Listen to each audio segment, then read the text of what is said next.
balik. Macam mana kita ada kat dalam? Kan tadi saya buka pintu untuk masuk, kita dah kat dalam. Habis tu ada siapa kat luar?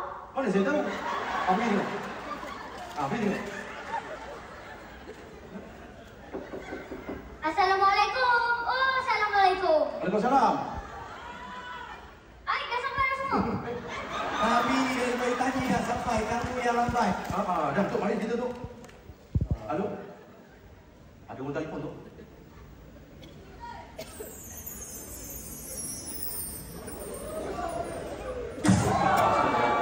Nasib baik dapat Tok. Hello?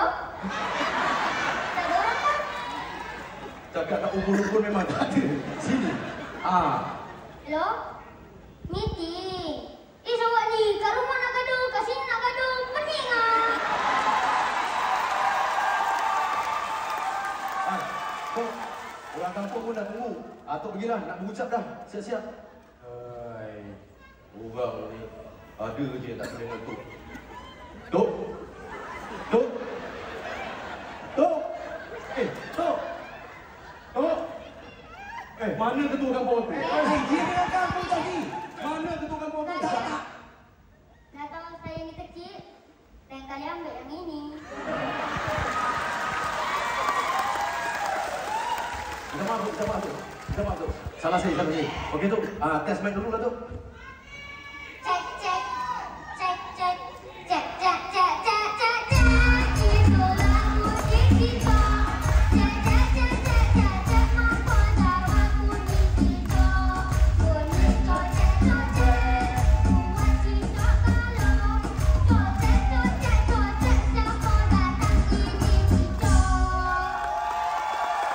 Karim, sebelum darah aku naik, cepat suruh Tok Ketua bagi kata laluan. Kata anuan-anuan. Kata laluan tu password. Cepat bagi kata dulu-dulu. Hai, dah betul kamu salah lagi. Tok, mari kita mulakan dengan serangkap pantun Tok. Izinkan saya merangkap pantun. Bukan merangkap saja. Serangkap pantun. Silakan Tok. Hidup ini. Hidup ini umpama roda. Kadang di atas, kadang di bawah. Jangan lupa undi roda ya.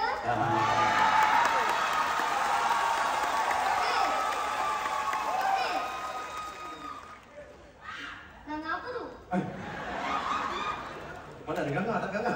Dah. Sekarang ni Tok, kita dah boleh teruskanlah. Siapa-siapa tadi yang tak puas hati nak bagi soalan, silakan. Aku memang dah lama tunggu.